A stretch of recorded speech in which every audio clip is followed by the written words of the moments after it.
Assalamualaikum warahmatullahi wabarakatuh. Selamat datang kembali di seri materi pendidikan agama Islam.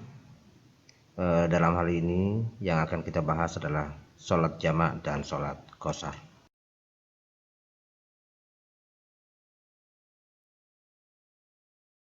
Sebagaimana yang kita ketahui bersama bahwa agama kita, agama Islam, mewajibkan sholat 5 waktu dalam sehari semalam. Sholat ini adalah salah satu kewajiban yang paling utama, di mana apabila kita disiplin, tertib, dan berhasil melaksanakan kewajiban sholat ini, insya Allah kewajiban-kewajiban yang lain akan terlaksana dengan baik tanpa ada kesulitan. Dan kualitas sholat sangat menentukan.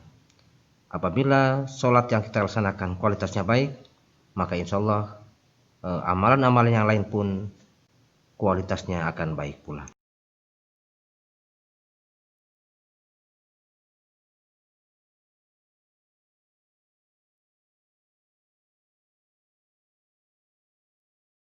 Akan tetapi ada situasi dan kondisi di mana kita akan kesulitan untuk melaksanakan sholat ini tepat pada waktunya.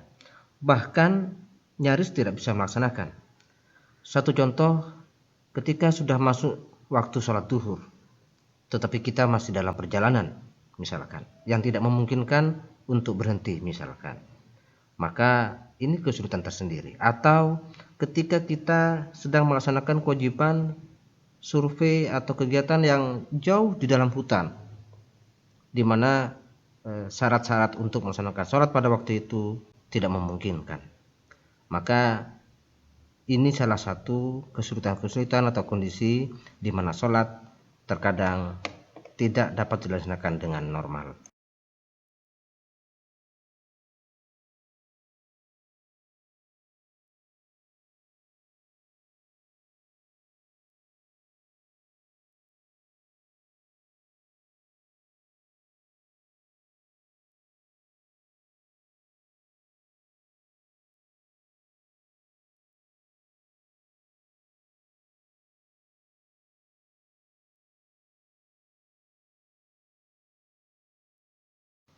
Sholat jamak adalah sholat yang pengerjaannya digabungkan. Sholat duhur dan sholat asar ada dalam 2 waktu. Tetapi dalam kondisi tertentu, maka sholat ini boleh dilaksanakan pada 1 waktu. Misalkan sholat asar dilaksanakan pada waktu sholat duhur, atau sholat duhur dikerjakan pada sholat asar. Ini yang disebut dengan sholat jamak. Dalam sebuah hadis disebutkan bahwasanya Rasulullah SAW pernah sholat di Madinah 8 rakaat dengan jamak dan sholat 7 rakaat dengan jamak pula, yaitu sholat duhur dengan sholat asar serta sholat maghrib dengan sholat isya. Ini yang menjadi dasar kita melaksanakan sholat jamak tersebut.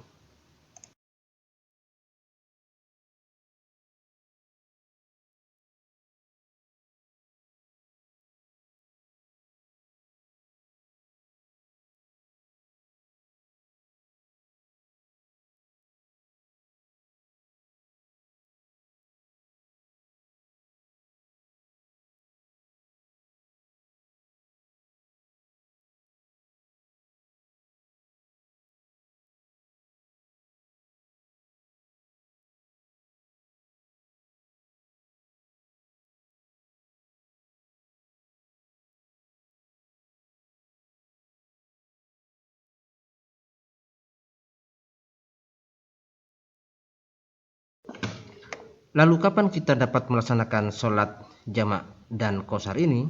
Tentu tidak dalam semua situasi dan kondisi. Misalkan kita sedang bepergian yang wajib, bepergian yang tidak maksiat seperti haji, berobat, bepergian yang dalam jarak yang sangat jauh, maka kita boleh melaksanakan sholat jamak ini. Kemudian juga syaratnya bepergian yang sunnah seperti pergi haji yang kedua, silaturahmi dan lain-lain. atau bepergian yang dalam hal berdagang, tamasya dan bisnis, yang jaraknya itu minimal 71 km, sedangkan untuk sholat qashar minimal 81 km. Cara melaksanakan sholat jamak dan qashar, contohnya sholat asar yang akan dikerjakan pada waktu sholat duhur yang disebut dengan jamak takdim, sebagaimana bahasan yang dipaparkan dalam tampilan ini sebelumnya. Cara melaksanakan sholat jamak takdim, sholat duhur dan asar dilaksanakan dalam satu waktu, yaitu sholat duhur. Yang pertama adalah mendahulukan sholat yang mempunyai waktu lebih awal, yakni sholat duhur. Berniat jamak takdim. Adapun niatnya adalah usolli fardhu duhri arba'a raka'atim majmu'an ma'al asri jam'a takdimin lillahi ta'ala. Setelah mengerjakan sholat fardu yang pertama, lalu kita sholat yang kedua dengan niat usolli fardul asri arba'a raka'atin majmu'an ma'ad duhri jam'an takdimin lillahi ta'ala. Syarat yang berikutnya adalah mengerjakan dengan berturut-turut, tidak diselingi dengan perbuatan yang lain.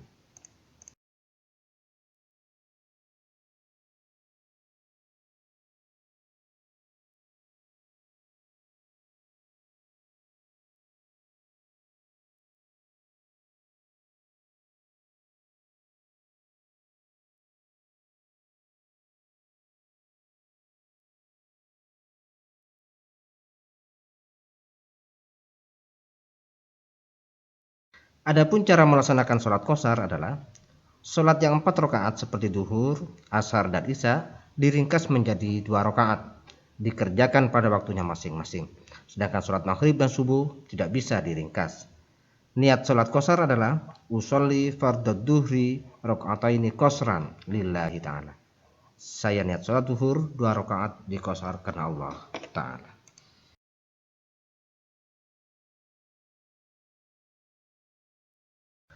Demikian bahasan singkat tentang sholat jamak dan sholat qashar.